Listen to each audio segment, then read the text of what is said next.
This was a female mosquito that hadn't eaten in 3 years. With a swift kick of her tiny legs, she set out to find her next meal. Ignoring the 2 zombie hunters, she set her sights on a rather delicate-looking female zombie instead. After filling her belly to the brim with zombie blood, she buzzed away, satisfied. The bewildered zombie not only failed to swat the mosquito, but also got taken down by a shot from the hunters. The mosquito, now full of zombie blood, flew unsteadily like it had too much to drink and wobbled to the roadside. A speeding car came by and splat. She was hit. The young people in the car didn't think much of it, unaware that this mosquito had not only survived but had mutated into a virus-carrying zombie mosquito. With the power of the zombie virus, not even mosquito repellents could stop her now. A group of young people were throwing a party, completely unaware that danger was creeping closer. The zombie mosquito buzzed around, trying to pick the right target. Just as it was about to bite one guy, the stench of his bad breath sent it flying off in the opposite direction. Left with no choice, the mosquito set its sights on Steve, who seemed like an easy target. It flew straight at him and bit him repeatedly. 1, 2, 10 bites, until Steve finally swatted it flat on his face. Confused, Steve just sat there, baffled by the mosquito's huge appetite. Later that night, as Steve slept, he began having strange dreams. He dreamt of Craig and his girlfriend Tina feasting on Sarah's brain, savoring it like it was a gourmet meal. They even invited him to join. Steve, in the dream, eagerly devoured the brain, while in reality, he was gnawing on Tina's hair. The next day, Steve woke up feeling an overwhelming hunger, unable to control his appetite. After breakfast, the group planned to head into town, but Steve, feeling unwell, decided to stay behind. As the others stepped outside, they ran into the same 2 zombie hunters from before. The hunters asked if anyone had seen zombies in the area and described some disturbing traits: excessive drooling and a craving for brains. The group nervously assured them they hadn't seen anything unusual, but before leaving, the female hunter handed them a business card and an encyclopedia on zombies. Inside the house, Steve overheard the conversation. The symptoms they mentioned? He had one of them. He'd been drooling uncontrollably. Could it be that he was turning into a zombie? Steve, in disbelief, rushed to the mirror, only to see saliva dripping from his mouth. Panic set in as a ravenous hunger took over. He darted to the fridge, grabbing any sweets he could find, devouring them. But the moment he swallowed, he immediately vomited it all back up, because what he truly craved was brains. At this point, Steve's face had turned pale, and his stomach was churning uncontrollably. He knew that if this went on, he'd starve. Desperation began to take over, and his eyes fell on Tina's beloved pet rabbit. His hands slowly reached out towards it, but as he gazed at the adorable creature, a fierce inner battle began. His hunger screamed for him to act, but in the end, his reason won out.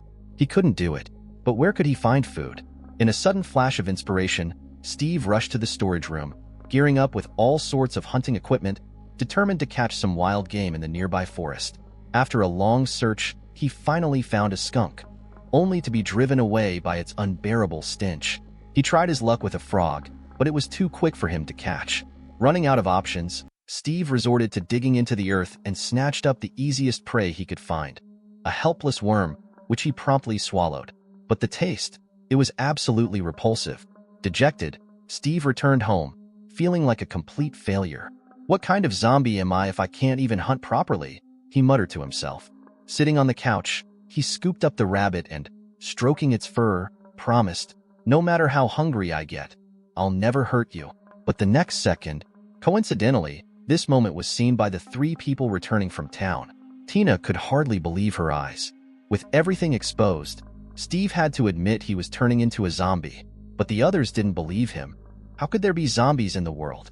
Tina thought Steve was just trying to avoid their marriage and was making it all up. However, his strange behavior made them start to doubt. To prove whether Steve was really turning into a zombie, they all headed to the meat shop in town. Steve immediately ordered several servings of brain dishes. The owner reacted intensely, as he was also a huge fan of brain food. Without hesitation, he brought out a platter of brain dishes, which included a variety of animal brains, but no human brains. Seeing so many brains, Steve excitedly grabbed the smallest one and clinked glasses with the owner. He couldn't wait to pop it into his mouth, savoring the familiar taste. Seeing someone who truly understood him, the owner pulled out a long-hidden bear brain. Just the smell nearly knocked Steve out, But before the owner could explain the cooking method, Steve had already taken a bite. The sensation was incredible. After packing up all the brain dishes, the group left the meat shop. After a satisfying meal, Steve felt much better, but they soon noticed he had no pain sensation at all. Craig, like he had opened a door to a new world, began to play around without a care. While Steve wasn't looking, Craig even threw darts at his back and used his hands instead of tongs while grilling. Honestly, Steve's state was really convenient. As time went on, Steve's condition worsened. According to the Zombie Hunter's Zombie Encyclopedia, animal brains could only temporarily maintain his state. If he didn't eat human brains, he would ultimately lose his sanity and become an emotionless, rotting husk. Tina tried to comfort Steve, but when she gently touched his ear, it fell right off. Still, she wasn't willing to give up on her fiancé. After stitching his ear back on, the group came up with a devious plan. Tina and Sarah would dress up in stockings and heavy makeup to find a suitable target for Steve at the local bar. They sat in the car observing for a while but couldn't find anyone fitting. Just then, a man was thrown onto their car's hood by a thug. Tina and Sarah angrily got out, realizing the man was a victim of the bully. This thug not only liked to pick on people, but also seemed pretty dim-witted. Exactly the kind of target they were looking for. They successfully lured the thug into their car and knocked him out with a stun gun. Meanwhile, Craig, left behind, tried to temporarily quell Steve's hunger with watermelon instead of brains. However, Steve's gaze grew increasingly wild, fixating on Craig's head as if he could see the brains inside. Sensing something was off, Craig angrily left the basement after cursing at Steve. He realized that Steve would eventually lose control and could hurt him. So, Craig secretly called the Zombie Hunters.